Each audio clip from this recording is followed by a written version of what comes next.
রাত থেকেই বাস ট্রাকে ইজতেমার মাঠে আসছেন মুসল্লিরা, বাড়ছে সমাগম।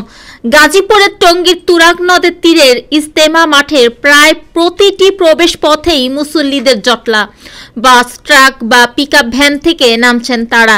প্রায় সবার সঙ্গেই নানান ব্যাগ আর গাট্টি বোচকা। মাঠ জুড়ে নক্ষত্রের মতো ছড়িয়ে থাকা বৈদ্যুতিক বাতির নিচে দল বেঁধে প্রবেশ করছেন। সেখানে ঢুকেই নিজ নিজ খিত্তায় নির্ধারিত জায়গায় অবস্থান নিচ্ছেন তারা। গতকাল বুধবার রাতে মুসল্লিদের এ সমাগম বিশ্ব ইজতেমাকে ঘিরে।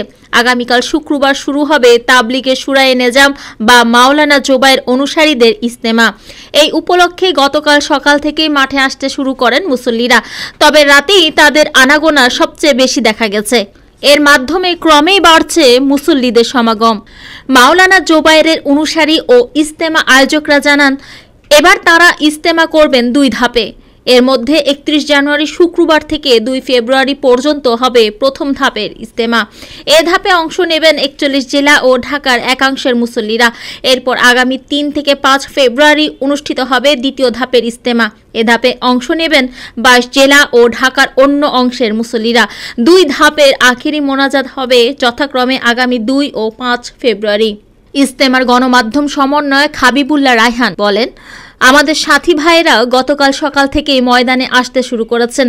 তবে গতকাল রাতে সাথীরা আসেন সবচেয়ে বেশি। আজ বৃহস্পতিবারও সারা দিন দেশের বিভিন্ন প্রান্ত থেকে মুসল্লিরা আসবেন। এর মধ্যেই ভরে গেছে মাঠের বেশিরভাগ অংশ। গতকাল রাত 12টার দিকে সরেজমিনে দেখা যায় মাঠের কোথাও কোথাও এখনো চলছে আনুষঙ্গিক প্রস্তুতির কাজ। এর মধ্যে মাঠ ঘিরে মুসল্লিদের আনাগোনা। বিশেষ করে মাঠে প্রবেশের ফটকগুলোতে মুসল্লিদের ভিড় সবচেয়ে বেশি। বিভিন্ন এলাকা থেকে বাস, ট্রাক ও অন্য যানবাহন থেকে মাঠের আশপাশে এসে নেমেছেন তারা।